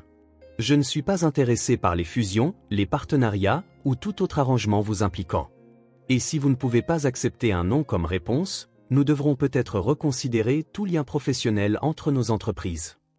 Melissa se leva aussi, le visage rouge de colère et d'humiliation. Vous allez le regretter, Grant. Quand votre petite femme vous montrera qui elle est vraiment, vous le regretterez. Elle sortit en trombe, claquant la porte derrière elle. Grant prit une profonde inspiration et appela la sécurité, leur donnant l'instruction que Melissa Hawthorne n'était plus autorisée dans le bâtiment sans sa permission expresse. Ce même après-midi, Helena Costa se présenta au bureau de Grant sans prévenir, ce qu'elle faisait rarement. Maman, que fais-tu ici? J'ai entendu dire que ce serpent de Melissa Hawthorne est venu t'ennuyer aujourd'hui. Grant soupira. Comment l'as-tu su? Mon chéri, j'ai des yeux et des oreilles partout dans Manhattan. Elle est sortie d'ici en trombe et est allée directement au club pour raconter à ses amis que tu l'avais rejetée à cause d'une croqueuse de diamants qui t'a épousé pour ton argent. Elle a dit ça de Scarlett? Entre autres choses pires, dit Helena en s'asseyant gracieusement. Grant, je dois te dire quelque chose à propos de ta femme. Le cœur de Grant se mit à battre plus vite. Qu'est-ce que c'est? Avant que Scarlett n'accepte de t'épouser, j'ai fait des recherches sur son passé, ses finances, son histoire, sa famille. Sais-tu ce que j'ai trouvé? Quoi? Elle avait 5 000 $ sur son compte courant, payait un loyer pour un minuscule appartement qu'elle partageait avec une amie, et travaillait 60 heures par semaine juste pour joindre les deux bouts. Si elle était une croqueuse de diamants, elle serait la pire de l'histoire. Grant se détendit en souriant. Maman, je sais exactement qui est Scarlett. Je sais que tu le sais, mais je veux que tu te souviennes de ça chaque fois que quelqu'un comme Melissa Hawthorne remettra en question les intentions de ta femme. Tu as mon soutien total pour les envoyer paître. Merci, maman. Helena se leva et embrassa son fils sur la joue. De plus, Scarlett m'a donné quelque chose qu'aucune héritière ambitieuse n'aurait jamais pu me donner. Qu'est-ce que c'est? Elle m'a rendue vraiment heureuse, et maintenant, elle me donne un petit enfant. Helena sourit mystérieusement. Oh, oui, elle m'a parlé de la grossesse. Félicitations, mon chéri. Après le départ d'Helena, Grant resta seul dans son bureau, pensant à quel point sa vie avait changé en quelques mois seulement. Il avait une femme qu'il aimait vraiment, un bébé en route et une famille qui avait enfin un sens. Et si Melissa Hawthorne ou quelqu'un d'autre pensait pouvoir gâcher ça, il se trompait complètement. Grant prit le téléphone et appela Scarlett. « Salut, mon amour. » Elle répondit tout de suite. « Salut. Comment allez-vous, toi et notre bébé? » Un peu nauséeuse, mais heureuse. « Pourquoi? » Je voulais juste entendre ta voix, dit-il en souriant. « Je t'aime, Scarlett. Je t'aime aussi, toujours. » Et alors que Grant raccrochait, il sut sans l'ombre d'un doute qu'il avait fait tous les bons choix dans la vie. Le gala annuel de l'élite des affaires de Manhattan était l'événement le plus important du calendrier social de la ville. Tenu au Metropolitan Museum, il rassemblait les noms les plus influents des affaires, de la politique et de la société. Grant et Scarlett arrivèrent ensemble, elle rayonnante dans une robe bleu marine qui dissimulait subtilement les premiers signes de sa grossesse. « Es-tu sûr que tu te sens bien ?» demanda Grant pour la 10e fois en l'aidant à sortir de la voiture. « Grant, je suis enceinte, pas invalide, » dit Scarlett en riant. « De plus, je veux vraiment rencontrer ce fameux père dont tu évites de parler. » Grant fit une grimace. Marcelo Costa n'est pas exactement connu pour sa subtilité ou sa gentillesse. Ne prends rien de ce qu'il dit personnellement, d'accord? Ils entrèrent dans le hall principal où des centaines de personnes se déplaçaient parmi des sculptures anciennes et des œuvres d'art inestimables. Helena Costa était déjà là, resplendissante dans une robe dorée, discutant avec un groupe de femmes de la haute société. « Mes chéris, » dit-elle en les embrassant tous les deux. « Scarlett, tu es absolument magnifique. Comment te sens-tu? » « Mieux chaque jour, » répondit Scarlett. « Où est Monsieur Marcelo? » Grant a dit qu'il serait là. Helena désigna le fond du hall où un homme grand et imposant parlait avec un groupe d'hommes d'affaires. Marcelo Costa avait la même carrure que Grant, mais avec un air beaucoup plus sévère, plus imposant. Le voilà, probablement en train de discuter de comment conquérir quelques marchés de plus, dit Helena avec une pointe de sarcasme. Grant était sur le point d'emmener Scarlett rencontrer son père lorsque Melissa Hawthorne apparut soudainement, leur barrant le chemin. « Grant, » dit-elle vivement. « Quelle merveilleuse coïncidence. Et Scarlett, c'est bien ça? Quelle robe intéressante. »« Bonjour, Melissa, » dit poliment Scarlett. « Comment allez-vous? »« Très bien, merci. En fait, j'espérais parler à Grant de cette proposition dont nous avons discuté. »« Melissa, » dit fermement Grant. « Je vous ai déjà dit que je n'étais pas intéressé. »« Oh, mais peut-être que vous changerez d'avis quand vous entendrez à quel point votre père est enthousiaste à l'idée d'un partenariat entre nos familles. » Avant que Grant ne puisse répondre, une voix profonde s'éleva derrière eux. « Grant, enfin. J'ai besoin de te parler. » Marcelo s'approcha, ignorant complètement Scarlett et concentrant toute son attention sur son fils. « Papa, » dit Grant prudemment. Voici ma femme, Scarlett. Marcelo regarda Scarlett comme s'il la voyait pour la première fois, ce qui était probablement le cas. Femme, demanda-t-il, confus. Grant, de quoi parles-tu? Nous nous sommes mariés il y a quelques mois, expliqua Grant. Je pensais que maman te l'avait dit. Elena n'a rien mentionné à propos d'un mariage, dit Marcelo, clairement irrité. Et cela complique sérieusement les plans que nous avions pour toi. Melissa s'avança avec un sourire narquois. Monsieur Costa, peut-être que je peux clarifier les choses. Grant et moi avons discuté d'un partenariat stratégique entre nos entreprises, qui inclurait également une union personnelle. Exactement, dit Marcelo en se redressant. Melissa, ma chère, vous seriez parfaite pour Grant. Une fusion entre Costa et Hawthorne Industries serait... Papa, interrompit Grant en élevant la voix. Je suis déjà marié à Scarlett, et je ne suis pas intéressé par Melissa ni par une fusion d'entreprises. Grant, sois raisonnable, dit Marcelo en baissant la voix, mais en gardant son ton sévère. Tu ne peux pas laisser des sentiments d'adolescent entraver des décisions commerciales intelligentes. La salle commençait à remarquer la tension montante. Les conversations s'arrêtèrent, et les gens commencèrent à se tourner pour regarder le drame se dérouler. Scarlett sentit son sang bouillir. Excusez-moi, monsieur Costa, mais votre fils n'est pas un adolescent. C'est un homme adulte qui peut prendre ses propres décisions. Marcelo la regarda avec dédain. Jeune femme, vous ne comprenez clairement pas comment les affaires fonctionnent dans notre famille. En fait, dit une voix ferme et élégante derrière eux.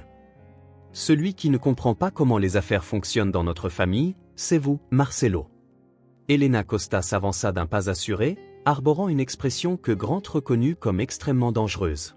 Elena, dit Marcelo, clairement surpris par l'intervention de sa femme. Nous discutions juste de l'avenir de Grant. L'avenir de Grant est déjà décidé, dit calmement Elena. Il est marié à Scarlett. Ils attendent mon premier petit enfant, et ils sont parfaitement heureux. Melissa devint blême. Petit enfant? C'est exact, ma chère, dit Elena avec un sourire froid. Scarlett est enceinte, donc vos tentatives de séduire mon fils sont non seulement inappropriées, mais aussi complètement inutiles. Marcelo tenta de reprendre le contrôle de la situation. Elena, indépendamment du fait que Grant soit temporairement marié? Temporairement? Elena haussa un sourcil. Marcelo, je crois que vous avez mal compris. Ce n'est pas un mariage temporaire. C'est un vrai mariage, construit sur un amour véritable. Elena, tu es dramatique. Dramatique? Elena rit, mais il n'y avait aucun humour dans sa voix. Marcelo, tu veux parler de drame? Elena ouvrit son sac Hermès et en sortit une épaisse enveloppe. Voici ton drame, mon cher. Elle tendit l'enveloppe à Marcelo, qui l'ouvrit avec confusion. Son expression changea radicalement en lisant son contenu. Des papiers de divorce, murmura-t-il, incrédule. Signé, tamponné et prêt à être déposé, confirma Elena. Marcelo, après 35 ans de mariage, je divorce de toi. Toute la salle de bal devint silencieuse. Même les serveurs s'arrêtèrent de servir. Elena, as-tu perdu la tête? Balbutia Marcelo. Au contraire, je retrouve enfin la raison, dit-elle calmement. Pendant des années, je t'ai regardé essayer de contrôler la vie de notre fils comme s'il n'était qu'une pièce d'échec dans tes jeux d'affaires. Mais quand tu as manqué de respect à ma belle-fille et essayé de briser un mariage heureux pour une arriviste, eh bien, c'était la goutte d'eau qui a fait déborder le vase. Elena se tourna vers Scarlett et Grant. Mes chéris, j'ai un cadeau de mariage en retard pour vous. Elle sortit un autre document de son sac. Grant, Scarlett, avec ce document, je transfère toutes mes actions de Costa Tech à Scarlett. Cela signifie qu'elle contrôle maintenant 55% de l'entreprise. Grant était sans voix. Tu ne peux pas faire ça, dit Marcelo. Je le peux, et je l'ai déjà fait, répondit Elena avec un sourire. Scarlett, ma chère, vous êtes maintenant l'actionnaire majoritaire de Costa. Félicitations. Melissa avait l'air sur le point de s'évanouir. Marcelo était rouge de rage et de choc. Elena, c'est de la folie. Tu donnes mon entreprise à une étrangère. Ton entreprise, rit Elena. Marcelo, tu sembles avoir oublié que Costa a été construite avec l'argent de ma famille. Et Scarlett n'est pas une étrangère. C'est ma belle-fille, la mère de mon futur petit-enfant, et apparemment la seule personne de cette famille avec du bon sens. Elena embrassa Scarlett et Grant sur la joue. Maintenant, si vous voulez bien m'excuser, j'ai une nouvelle vie à commencer. Elle sortit avec grâce, laissant derrière elle une salle de bal stupéfaite, une rivale humiliée, un ex-mari sous le choc, et un jeune couple qui venait de découvrir qu'il contrôlait un empire commercial. Eh bien, dit finalement Scarlett en regardant Grant, je pense que notre vie vient de devenir intéressante. Intéressante est une façon polie de dire complètement folle, marmonna Grant. Grant, dit Scarlett en lui prenant la main. Ta mère vient de me donner le contrôle de l'entreprise familiale. Ça te va? Grant la regarda, puis son père toujours figé par le choc. Puis Melissa, qui s'éloignait humiliée, et enfin il sourit. Scarlett, si quelqu'un doit contrôler cette entreprise, je préfère que ce soit toi que n'importe qui d'autre dans cette pièce.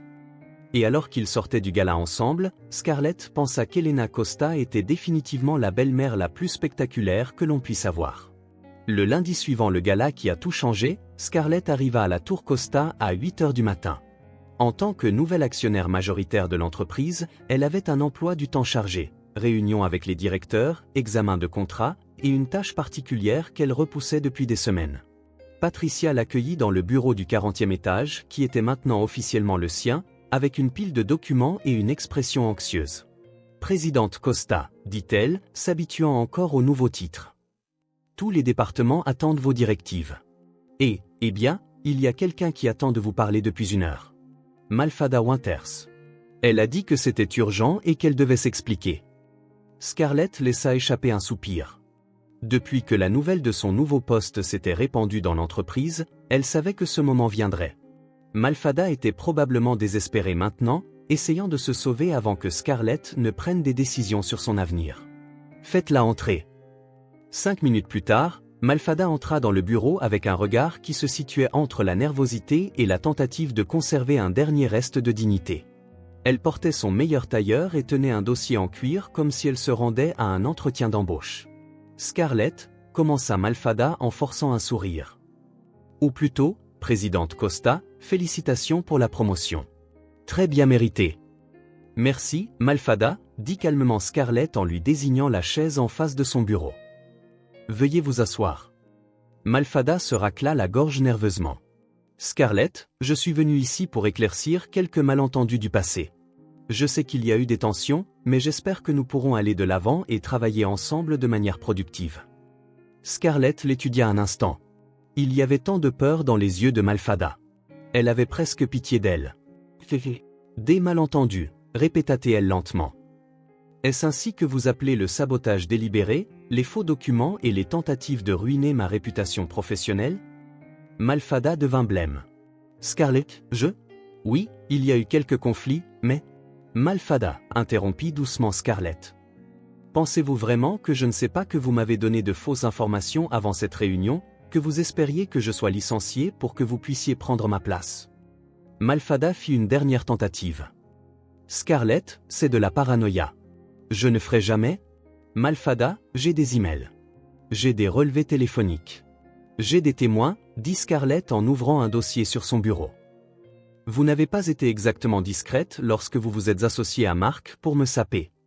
Le bureau tomba dans un silence complet. Malfada fixa ses mains, transpirant visiblement.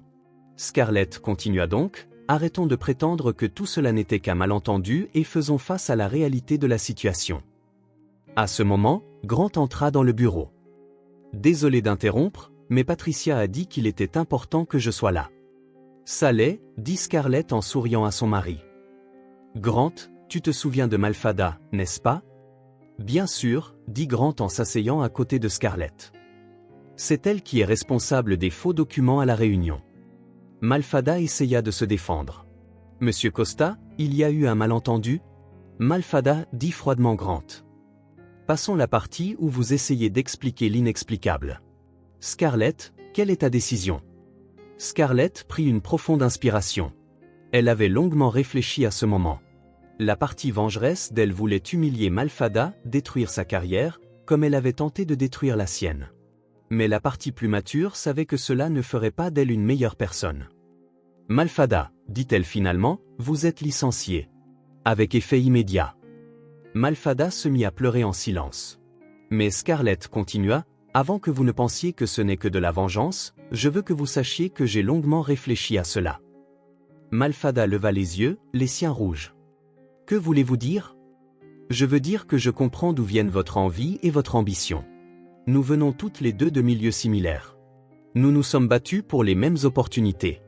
La différence, c'est que vous avez choisi de démolir quelqu'un pour avancer, et j'ai choisi de travailler dur et de faire confiance à mes capacités. Scarlett, Laissez-moi finir, dit calmement Scarlett. Vous avez du talent, Malfada. Vous êtes intelligente, organisée, et quand vous n'essayez pas de saboter les gens, vous êtes en fait une employée capable. Grant regardait sa femme avec une admiration croissante, voyant comment elle gérait la situation avec grâce et maturité. C'est pourquoi, continua Scarlett en ouvrant le tiroir de son bureau. Voici une lettre de recommandation soulignant vos compétences administratives, sans mentionner nos conflits personnels. Et une indemnité de départ équivalente à 3 mois de salaire. Malfada prit l'enveloppe avec des mains tremblantes. Scarlett, pourquoi faites-vous ça? Parce que tout le monde mérite une seconde chance, dit Scarlett. Et parce que s'accrocher au ressentiment ne blesse que celui qui le porte, pas celui qui l'a causé. Je ne mérite pas votre gentillesse, chuchota Malfada. Peut-être pas, mais je mérite la paix de savoir que j'ai fait ce qu'il fallait, dit Scarlett. Malfada, vous avez le potentiel de réussir, mais vous devez cesser de voir les autres femmes comme des ennemis et commencer à les voir comme des alliés possibles. Grant se pencha en avant. Malfada, l'envie que vous entretenez n'a plus sa place ici. Scarlett vous offre une sortie digne. Je vous suggère de la saisir et de l'utiliser comme une chance de grandir. Malfada essuya ses larmes. Oh, vous êtes de meilleures personnes que je ne le pensais. Nous ne sommes pas meilleurs que quiconque, dit doucement Scarlett. Nous essayons juste d'être meilleurs que nous ne l'étions hier. Scarlett, dit Malfada en se levant. Je suis désolé pour tout, pour la jalousie, le sabotage, pour avoir essayé de détruire quelque chose que vous avez construit par votre propre mérite. J'accepte vos excuses, Malfada, et j'espère sincèrement que vous trouverez un endroit où vous pourrez utiliser vos talents de manière positive, sans avoir besoin de blesser qui que ce soit. Puis-je vous demander quelque chose? Bien sûr. Comment pouvez-vous ne pas me détester après tout ce que j'ai fait? Scarlett lui fit un doux sourire. Parce que la haine est un poids que je choisis de ne pas porter. Et au fond, je sais que votre colère n'était pas vraiment à mon sujet. C'était à propos d'un monde qui vous a fait croire qu'il n'y avait de la place que pour l'une d'entre nous. Malfada hocha la tête, visiblement ému. Merci de m'avoir montré qu'il y a une autre façon de gérer les conflits. Maintenant, dit Scarlett, vous avez 1 heure pour faire vos cartons. Patricia vous accompagnera pour s'assurer que tout se passe bien. Après le départ de Malfada, Grant regarda Scarlett avec une profonde admiration. Tu as été incroyable. J'ai été juste, le corrigea-t-elle. Grant, si je m'étais vengé, je serais devenu comme elle. Et ce n'est pas ce que je veux être. C'est pour ça que je suis tombé amoureux de toi, dit-il en lui donnant un doux baiser. Tu choisis toujours le chemin le plus difficile, mais le bon. De plus, ajouta Scarlett avec un sourire. Maintenant qu'elle n'est plus là à causer des problèmes, je peux me concentrer sur ce qui compte vraiment. Qu'est-ce que c'est? Transformer cette entreprise en un lieu où des gens comme Sophia peuvent s'épanouir, où le talent est reconnu quel que soit le nom de famille, et où notre enfant pourra être fier de l'héritage familial. Grant la serra dans ses bras. Notre enfant va avoir la maman la plus sage du monde. Par la fenêtre, ils regardèrent Malfada quitter le bâtiment avec sa boîte d'affaires personnelle. Il n'y avait ni triomphe ni satisfaction dans la scène, juste la clôture d'un chapitre et le début d'un autre. Tu sais ce qui est drôle, dit Scarlett. Quoi? Il y a quelques mois, j'étais juste une coordinatrice d'événements essayant de survivre à Manhattan. Maintenant, je suis ici, enceinte, mariée, dirigeant une entreprise, et sincèrement heureuse. Ma mère dit toujours que lorsque vous choisissez l'amour au lieu de la peur, l'univers travaille en votre faveur. Ta mère est une femme sage, et tu es en train d'en devenir une aussi. 6 mois après l'épisode avec Malfada, Scarlett était dans son bureau à la Tour Costa, examinant les rapports trimestriels, lorsque Grant apparut à la porte avec un air mystérieux et un bouquet de roses rouges. Grant, dit-elle en regardant par-dessus ses lunettes de lecture. Qu'est-ce que tu fais ici au milieu de l'après-midi? Je suis venu kidnapper ma femme pour un rendez-vous très important, dit-il avec un sourire. Quel rendez-vous? Mon emploi du temps est plein jusqu'à 18 h. Patricia a déjà tout annulé, dit-il en lui tendant la main. Tu me fais confiance? Scarlett regarda son mari, remarquant à quel point il avait l'air nerveux et excité à la fois. Enceinte de 7 mois, elle était radieuse, et Grant semblait tomber chaque jour un peu plus amoureux d'elle. Toujours, dit-elle en prenant sa main. Ils prirent l'ascenseur jusqu'au toit-terrasse de la Tour Costa, un endroit que Scarlett visitait rarement. Lorsque les portes s'ouvrirent, elle eut le souffle coupé. Le toit avait été transformé en un jardin magique avec des lumières dorées suspendues entre des arbres en pot, des pétales de rose éparpillés sur le sol, et une vue à couper le souffle sur Manhattan au coucher du soleil. Grant, chuchota-t-elle. Qu'est-ce que c'est que tout ça? Il la conduisit au centre de la terrasse où se tenait une arche décorée de fleurs blanches et dorées. Scarlett, dit-il en s'arrêtant et en se tournant vers elle. Il y a 8 mois, nous nous sommes mariés parce que ma mère nous y a forcés. C'était par convenance, par pression et par un tas de circonstances folles. Laisse-moi finir, dit-il en souriant nerveusement. Aujourd'hui, je veux t'épouser à nouveau, mais cette fois par amour, par choix, parce que je ne peux pas imaginer ma vie sans toi et notre famille. Grant s'agenouilla et sortit une petite boîte en velours de sa poche. Quand il l'ouvrit, il y avait une magnifique bague en diamant, simple et élégante. Scarlett Miller Costa, dit-il, la voix tremblante. Veux-tu m'épouser, pour de vrai cette fois? Scarlett pleurait et riait en même temps. Grant, nous sommes déjà mariés. Techniquement, oui. Mais romantiquement, je veux faire les choses bien. Alors, veux-tu? Oui, dit-elle en lui jetant les bras autour du cou du mieux qu'elle pouvait avec son ventre de femme enceinte. Bien sûr que je le veux. Alors qu'ils se séparaient de leur baiser, Helena Costa apparut soudainement de nulle part, applaudissant et pleurant d'émotion. « Mais chérie !» s'exclama-t-elle. Enfin, une demande en mariage digne de ce nom dans cette famille. « Maman, » rit Grant. « Tu étais cachée ici tout ce temps ?» Bien sûr, quelqu'un devait immortaliser le moment, dit-elle en faisant signe à un photographe professionnel qui s'avança discrètement. « Helena, » dit Scarlett en riant. « Vous ne cessez jamais de nous surprendre. Ma chérie, la vie est trop courte pour ne pas célébrer les moments spéciaux. Et en parlant de célébrer, que diriez-vous d'un vrai mariage dans 3 semaines? 3 semaines plus tard, Central Park était décoré comme un conte de fées. La cérémonie se déroulait en plein air, près du lac, avec 200 invités, dont la famille Miller, qui avait fait le voyage spécialement pour l'événement, et pratiquement toute l'élite de Manhattan. Scarlett était dans une suite de l'Hôtel Plaza avec Lisa qui l'aidait à se préparer. Sa robe de mariée était une création exclusive qui épousait parfaitement son ventre de 8 mois de grossesse, faite de soie ivoire avec des broderies délicates. « Tu es absolument magnifique, » dit Lisa en ajustant le voile. Qui aurait cru que ce désordre au café se terminerait par un mariage de conte de fées? Lisa, merci d'être là, d'être ma demoiselle d'honneur. De ne pas penser que je suis folle de me marier 2 fois avec le même homme. Scarlett, tu rayonnes de bonheur. C'est tout ce qui compte, dit Lisa en la serrant doucement dans ses bras. De plus, combien de personnes peuvent dire qu'elles ont été forcées de se marier puis sont tombées follement amoureuses? Rachel, la sœur de Scarlett, entra en portant le bouquet. Scar, papa est en bas en train de pleurer parce qu'il va t'accompagner à l'hôtel. Maman essaie de le consoler, mais elle pleure aussi. Et Grant, nerveux comme un adolescent à son premier rendez-vous. Rachel rit.